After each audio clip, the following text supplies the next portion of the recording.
नमस्कार दोस्तों, मैं राहुल मिश्रा। मैं आप सभी का एक बार फिर से स्वागत करता हूं आपके अपने चैनल करंट अफेयर्स पाठशाला में। तो चलते हैं, देखते हैं आज के क्या करंट अफेयर्स हैं और कौन कौन सी न्यूज है आपके लिए। सबसे पहली न्यूज है कि राष्ट्रीय विज्ञान दिवस 28 फरवरी को देश भर में मनाया गया। अगर हम बात करें तो राष्ट्रीय विज्ञान दिवस क्यों मनाया जाता है, आप जो पिक्चर मेरे पीछे देख रहे हैं, ये पिक्चर है सर सीवी वेंकटरमन यानी चंद्रशेखर वेंकटरमन की, सीएस वेंकटरमन सॉरी, चंद्रशेखर वेंकटरमन ने जो एक डिस्कवरी की थी जिसको पूरी दुनिया रमन इफेक्ट यानी रमन प्रभाव के नाम से जानती है, ये 28 फरवरी 1928 को की गई थी, जिसकी वजह से 28 फरवरी को राष्ट्रीय विज्ञान दिवस के रूप में मनाया जाता है। ये भारत के पहले और एशिया के पहले ऐसे साइंटिस्ट थे जिनको नोबेल मिला था, जबकि ये दूसरे भारतीय थे जिनको नोबेल मिला था। इससे पहले नोबेल रविन्द्रनाथ टैगोर को 1913 में मिल गया था, जबकि इनको 1930 ईस्वी में नोबेल दिया गया था। खोज क्या थी, रमन प्रभाव क्या है? रमन प्रभाव में इन्होंने ये बताया था कि जब लाइट किसी मीडियम से गुजरती है तो उसके मॉलिक्यूल्स यानी कि प्रकाश के फोटॉन यानी लाइट के जो फोटॉन पार्टिकल्स होते हैं उनको और मॉलिक्यूल के बीच में एक इंटरफ्रेंस होता है, जिसकी वजह से प्रकाश की वेवलेंथ यानी तरंग दैर्ध्य बदल जाती है। केवल उतने ही पार्ट की तरंग दैर्ध्य बदलती है जहां पर वो मॉलिक्यूल उपस्थित होते हैं, बाकी पूरे प्रकाश की तरंग दैर्ध्य नहीं बदलती। यानी मॉलिक्यूल से टक्कर होती है प्रकाश की, ये इन्होंने दर्शाया था। और ये इतना आसान नहीं था उस जमाने में, जब कोई भी आपके पास इतना ज्यादा टेक्नोलॉजी ना हो, नैनो टेक्नोलॉजी वगैरह ना हो, तो इतना आसान नहीं था। अच्छा, विज्ञान में इस खोज का क्या महत्व है? विज्ञान में इस खोज का महत्व ये है कि हम इसके जरिए ये पता लगा सकते हैं, इन्होंने ये बताया था कि जिस भी मीडियम से पार्टिकल गुजरेगा उसके हिसाब से उसकी वेवलेंथ चेंज होगी, लाइट की वेवलेंथ चेंज हो जाएगी, यानी तरंग दैर्ध्य चेंज हो जाएगी। अब लाइट की यानी प्रकाश की जो भी तरंग दैर्ध्य चेंज होगी उसके हिसाब से ये पता चल सकता है कि अगर ये मीडियम है तो ये तरंग दैर्ध्य होगी, अगर ये मीडियम है तो ये तरंग दैर्ध्य होगी। तो जिस जगह मानव नहीं पहुंच सकता वहां पर प्रकाश डाल के पता चल जाता है कि हां, निश्चित रूप से यहां इस तरह का कोई मीडियम है। आजकल जो भी तारों और ग्रहों की खोज हो रही है वो भी इसी तरीके से काफी ज्यादा, उसमें बहुत ज्यादा इनका योगदान था। तो ये उस समय एक साधारण डिस्कवरी नहीं थी, बहुत ही असाधारण डिस्कवरी थी, और आज के समय में भी ये खोजना आसान नहीं है। तो सीवी वेंकटरमन की याद में ये जो राष्ट्रीय विज्ञान दिवस मनाया जा रहा है, इसकी थीम इस बार है लोगों के लिए विज्ञान। लोगों के लिए थीम है लोगों के लिए विज्ञान और विज्ञान के लिए लोग, यानी कि science for the people and people for the science है। यह दिवस रमन प्रभाव की खोज के कारण मनाया जाता है। यह खोज भारतीय वैज्ञानिक सर चंद्रशेखर वेंकटरमन द्वारा 28 फरवरी 1928 को की गई थी। सीवी रमन को इस खोज के कारण 1930 में नोबेल मिला से सम्मानित किया गया था। यह किसी भी भारतीय और एवं एशियन व्यक्ति द्वारा जीता गया पहला साइंस नोबेल था। आपको साइंस में इसको लेके जाना होगा, इसको फिजिक्स में इनको नोबेल मिला था, तो यह पहला वैज्ञानिक नोबेल था। नोबेल पुरस्कार 6 श्रेणियों में दिए जाते हैं।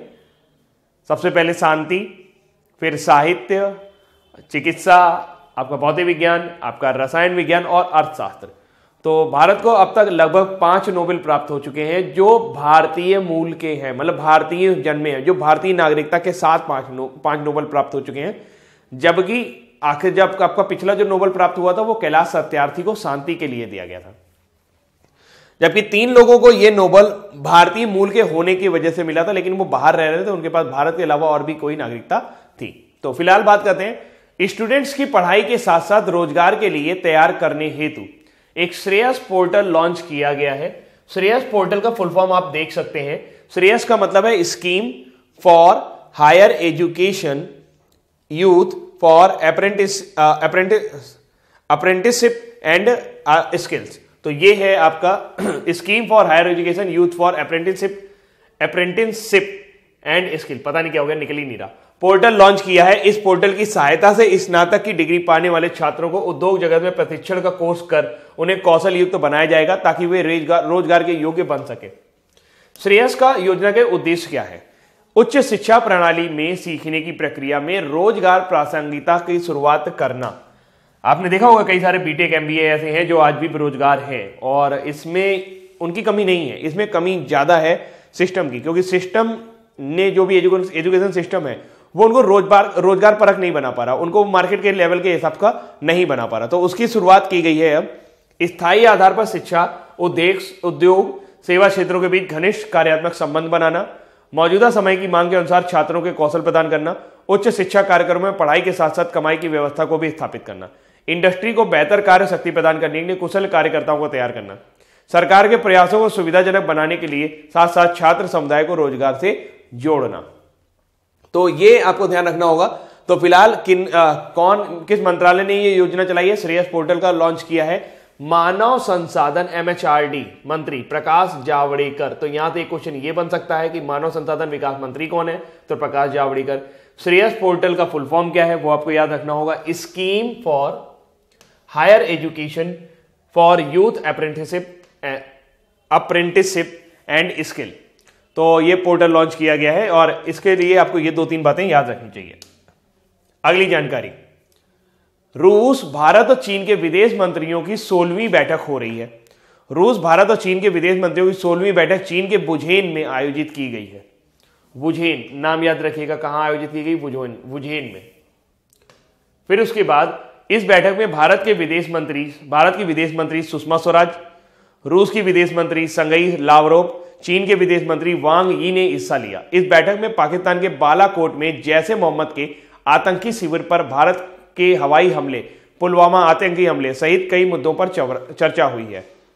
इस बैठक में तीनों देशों के विदेश मंत्रियों ने एक संयुक्त बयान जारी किया जिसमें आतंकवाद के किसी भी रूप की कड़ी शब्दों में निंदा की गई है। साथ ही कहा गया कि आतंकी गुटों को ना तो किसी देश का समर्थन मिलना चाहिए और ना तो किसी देश को अपनी जमीन का इस्तेमाल होने देना चाहिए।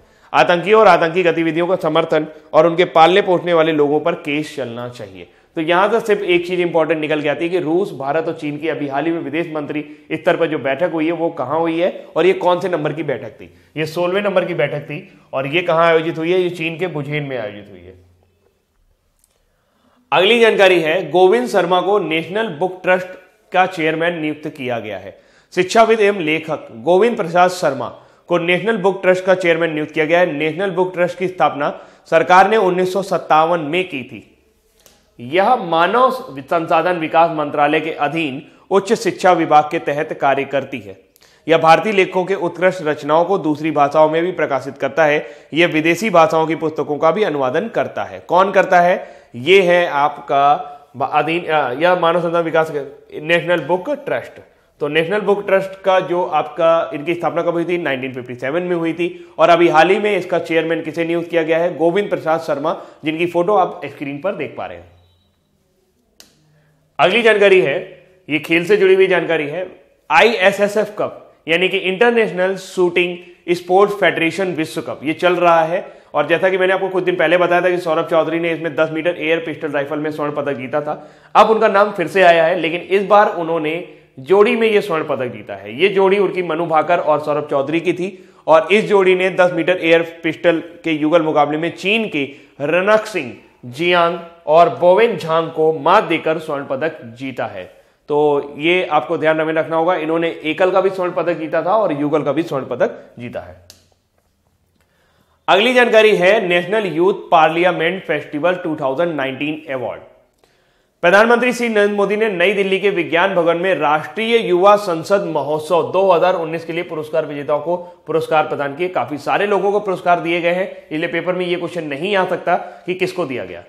फिलहाल 12 जनवरी 2019 को राष्ट्रीय युवा संसद 2019 का शुभारंभ किया गया था। इसकी थीम थी नए भारत की आवाज बनिए और समाधान निकालें और नीति में योगदान करें। तो जिला, राज्य और राष्ट्रीय स्तर पर युवा संसद में भाग लेने के लिए 18 से 25 वर्ष के युवाओं को आमंत्रित किया गया। राष्ट्रीय युवा संसद महोत्सव युवाओं को सार्वजनिक विषयों में भागीदारी करने, जन साधारण की राय को समझने और तथा सही तरीके से अपने विचार व्यक्त करने के लिए प्रोत्साहित करता है।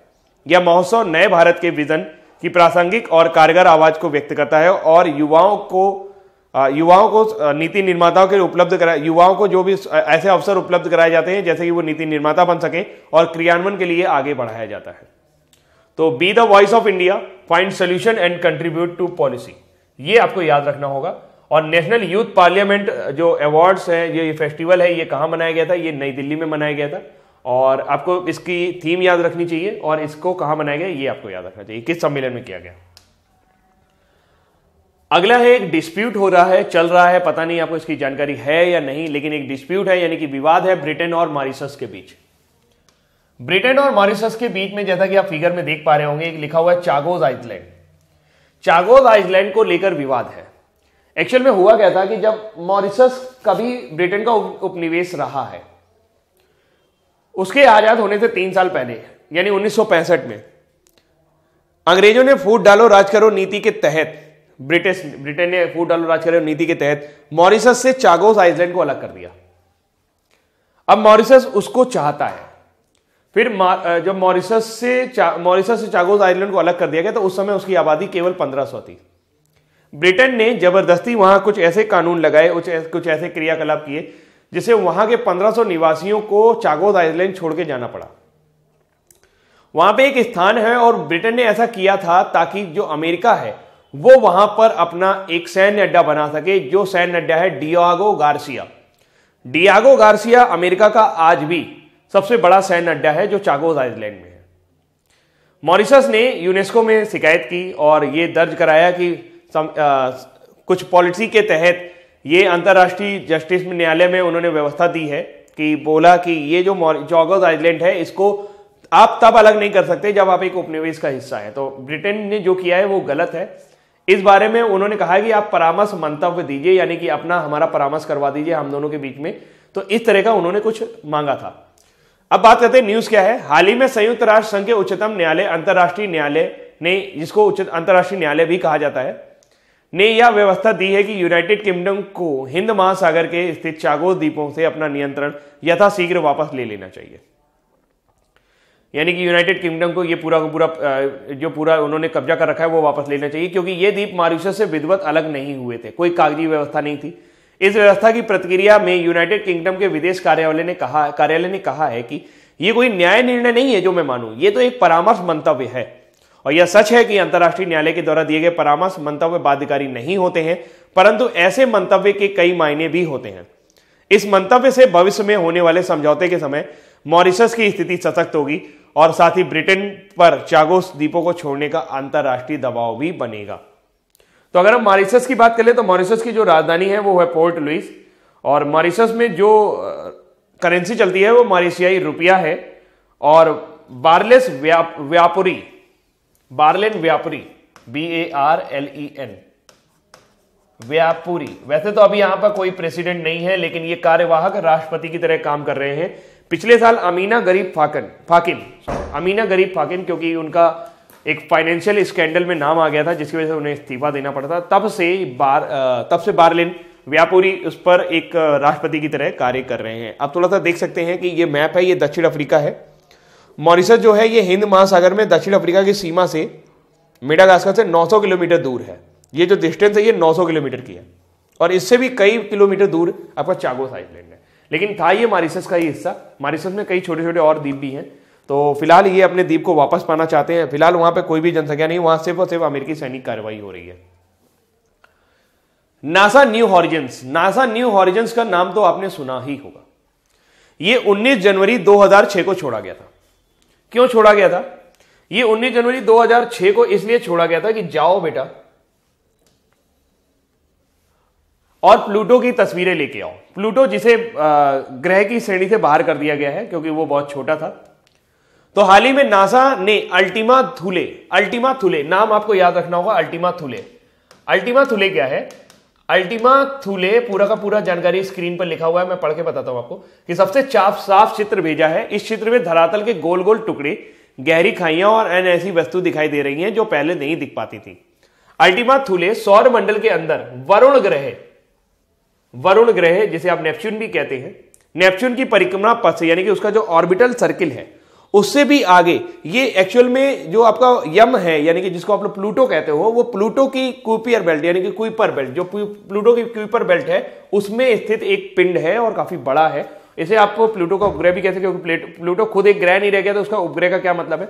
तो अल्टीमा थुले एक ऑब्जेक्ट है, उसकी पूरी पिक्चर ली है और इसका व्यास 30 किलोमीटर है। छोटा सा, बिल्कुल 30 किलोमीटर आप समझ पा रहे हो, बहुत छोटा सा व्यास है, बहुत छोटा सा टुकड़ा टाइप का एक ऑब्जेक्ट है और इसका आकार अनियमित है, मतलब ये गोल नहीं है, ये पत्थर, टेढ़ा मेढ़ा पत्थर टाइप का है।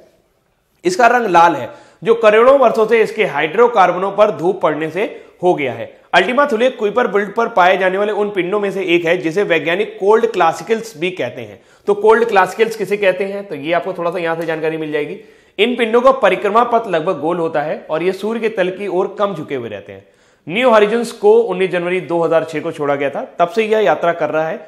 इस अंतरिक्ष यान का मूल कार्य प्लूटो और चारोन की सतह का नक्शा तैयार करना है, प्लूटो के वायुमंडल का अध्ययन करना है और तापमान का पता लगाना है। तो ये मेन जो मेजर इसका कंसर्न है वो ये है कि प्लूटो की सतह की तस्वीरें लेना और वहां के बारे में पता लगाना। स्किल साथी यूथ कॉन्क्लेव। पेट्रोलियम, प्राकृतिक गैस तथा कौशल विकास एवं उद्यमिता मंत्री श्री धर्मेंद्र प्रधान, नाम याद रखिएगा धर्मेंद्र प्रधान, ने हाल ही में भुवनेश्वर में एक रेल सभागार में नुआ ओडिशा धर्मपंथ संवाद स्किल साथी युवा सम्मेलन का उद्घाटन किया और सम्मेलन को संबोधित किया। इस पहल से स्किल इंडिया मिशन के तहत व्यावसायिक प्रशिक्षण कार्यक्रमों के बारे में जानकारी प्रदान करने के साथ ही परीक्षण कर इच्छुक लोगों को उनकी रुचि योग्यता के आधार पर सही विकल्प चुनने के लिए परामर्श दिया जाता है। ज्यादा इंपॉर्टेंट नहीं है लेकिन फिर भी आपको नाम याद रखना चाहिए, स्किल साथी यूथ कॉन्क्लेव, कहां? उड़ीसा के भुवनेश्वर में। इतना बहुत है, बस इतना आपको दिमाग में रखना है। एक पुस्तक लिखी गई है क्वालिटी एक्रीडिटेशन एंड रैंकिंग। उपराष्ट्रपति एम वेंकैया नायडू ने नई दिल्ली में educational promotional society for India के वैकल्पिक अध्यक्ष डॉक्टर एच चतुर्वेदी द्वारा संपादित quality accreditation and ranking a silent revolution in the of Indian higher education नामक पुस्तक का शुभारंभ किया है। इस अवसर पर यूजीसी के अध्यक्ष डॉक्टर डीपी सिंह और प्रबंधक गुरु पद्म श्री डॉक्टर प्रीतम सिंह सम्मानित अतिथि के रूप में उपस्थित थे। पुस्तक लॉन्च समारोह में ईपीएसआई और बीआईएमटेक तथा ब्लूम श्री प्राइवेट लिमिटेड द्वारा आयोजित किया गया था। तो फिलहाल आपको नाम याद रखना होगा, क्वालिटी एक्रेडिटेशन एंड रैंकिंग किसने लिखा है? ये लिखा है डॉक्टर एच चतुर्वेदी। और डॉक्टर एच चतुर्वेदी हैं क्या? ये आपके educational promotional society for India, जिसे ईपीएसआई कहा जाता है, educational promotional society of India के अध्यक्ष हैं, वैकल्पिक अध्यक्ष हैं, यानी कि अभी पूर्वकालिक अध्यक्ष नहीं लेकिन वैकल्पिक अध्यक्ष हैं। तो इन्होंने ये पुस्तक लिखी है। अगला, इंक्लूसिव इंटरनेट इंडेक्स 2019, यानी कि कौन सा देश कितना ज्यादा इंटरनेट का सही इस्तेमाल कर रहा है और कितना सोशल नेटवर्किंग उसको वहां पर यूज किया जा रहा है, तो इसके बारे में ये इंडेक्स जारी किया गया है।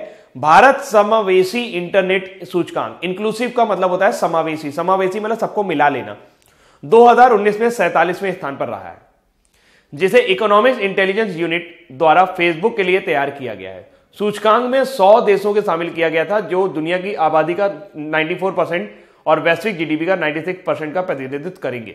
इस सूचकांक में स्वीडन सबसे ऊपर है, जबकि सिंगापुर दूसरे स्थान पर है और अमेरिका तीसरे स्थान पर है।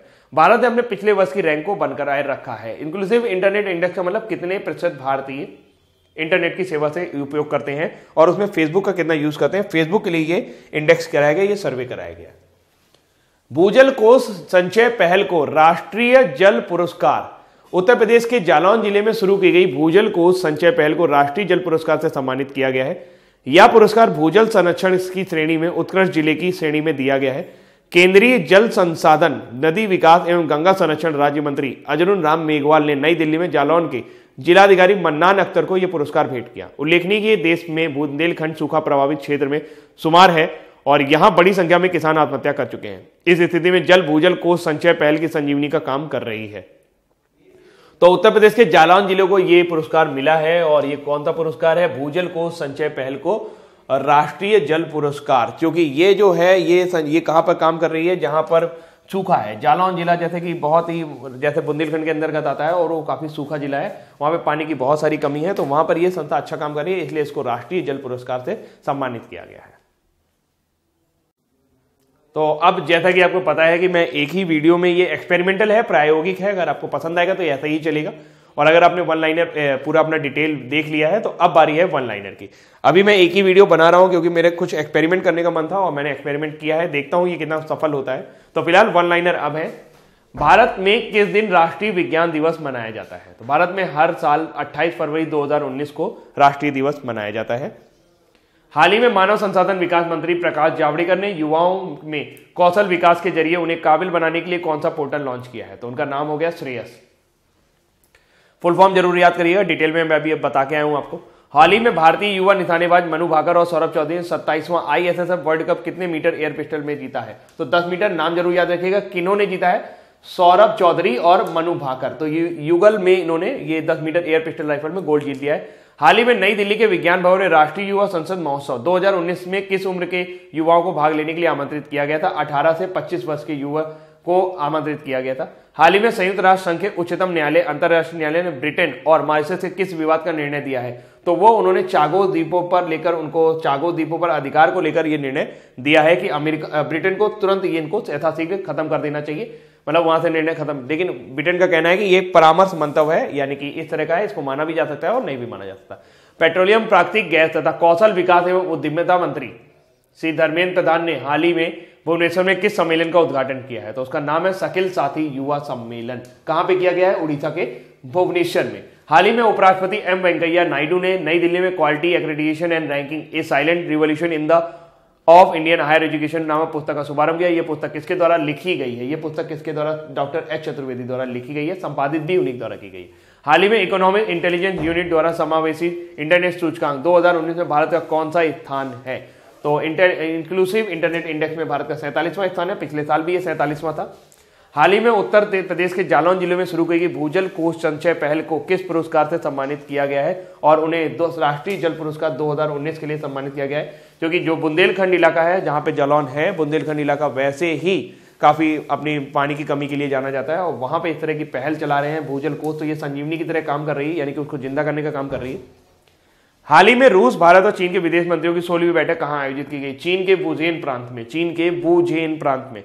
नासा के न्यू हॉरिजन दूरबीन ने हाल ही में किस पिंड का साफ चित्र भेजा है? वो है अल्टीमा थूले। अल्टीमा थूले आपका नेपच्यून यानी कि आपका जो वरुण ग्रह है उसके आगे कुपियर बेल्ट में उपस्थित है।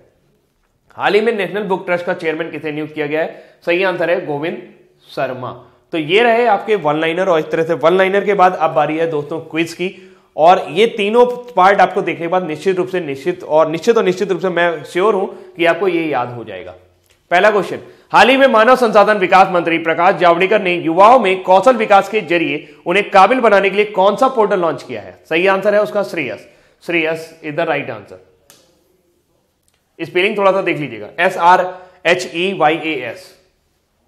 हाल ही में भारतीय युवा निशानेबाज मनु भाकर और सौरभ चौधरी ने 27वें ISSF यानी कि international shooting sport federation world cup में कितने मीटर एयर पिस्टल राइफल की प्रतियोगिता का स्वर्ण जीता है? तो वो है 10 metre. Right answer will be 10 metre. अगला, हाल ही में नई दिल्ली के विज्ञान भवन ने, देखिए आप अपने आप से खुद आंसर कर पा रहे हैं ना, आपको याद आ रहा होगा खुद ही। हाल ही में नई दिल्ली के विज्ञान भवन में राष्ट्रीय युवा संसद महोत्सव 2019 से किस उम्र के युवाओं को भाग लेने के लिए आमंत्रित किया गया है? तो वो राइट आंसर है 18 से 25 वर्ष के युवा। हाल ही में संयुक्त राष्ट्र संघ के उच्चतम न्यायालय अंतर्राष्ट्रीय न्यायालय यानी जिसे हम अंतर्राष्ट्रीय न्यायालय भी कहते हैं, ब्रिटेन और मॉरिशस से किस विवाद का निर्णय दिया है? तो चागो द्वीपों पर अधिकार को लेकर उन्होंने निर्णय दिया है कि ब्रिटेन को अपना वहां पे अधिकार तुरंत समाप्त कर देना चाहिए। पेट्रोलियम और प्राकृतिक गैस तथा कौशल विकास एवं उद्यमिता मंत्री श्री धर्मेंद्र प्रधान ने हाल ही में भुवनेश्वर में किस सम्मेलन का उद्घाटन किया? तो शकील साथी जन युवा सम्मेलन, शकील साथी युवा सम्मेलन, जन युवा सम्मेलन नहीं, सॉरी, शकील साथी युवा सम्मेलन। थोड़ा सा कंफ्यूजन हो गया, ये नहीं, ये उड़ीसा के भुवनेश्वर में। हाल ही में उपराष्ट्रपति एम वेंकैया नायडू ने नई दिल्ली में quality accreditation and ranking a silent revolution in the of the Indian higher education नामक पुस्तक का शुभारंभ किया। यह पुस्तक किसके द्वारा संपादित की गई है? तो वो है डॉक्टर एच चतुर्वेदी। उनका नाम है डॉक्टर एच चतुर्वेदी। हाल ही में इकोनॉमिक इंटेलिजेंस यूनिट यानी कि समावेशी इंटरनेट सूचकांक 2019 में भारत को कौन सा स्थान प्राप्त हुआ है? Right answer is 47।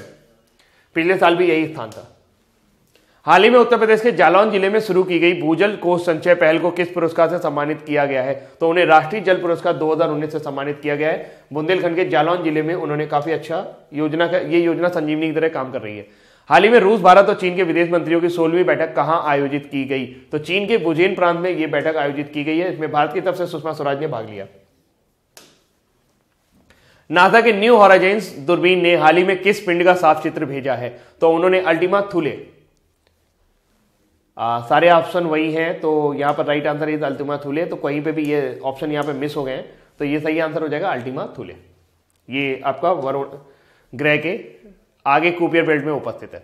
हाल ही में नेशनल बुक ट्रस्ट का चेयरमैन किसे नियुक्त किया गया है? तो सही आंसर है आपके गोविंद प्रसाद शर्मा जी को आपका हाल ही में नेशनल बुक ट्रस्ट का चेयरमैन नियुक्त किया गया है। तो ये हो गए आपके पूरा का आज का करंट अफेयर्स, और उम्मीद करता हूं कि एक वीडियो डालने से आपको पूरा का पूरा बार बार इंतजार नहीं करना पड़ रहा होगा। इससे मुझे व्यू कम मिल रहे हैं, मैं मानता हूं, लेकिन एक्चुअल में मैं चाहता हूं कि आपका फायदा हो, किसी तरीके से आपको ये फायदा पहुंचाए। और अगर आप इसे रोज रोज पढ़ेंगे और रोज रोज करेंगे तो पूरा का पूरा कंपाइल फॉर्म में है, तो आप इसे आराम से देख पाएंगे। तो अभी के लिए इतने रखते हैं। Thank you so much, bye bye.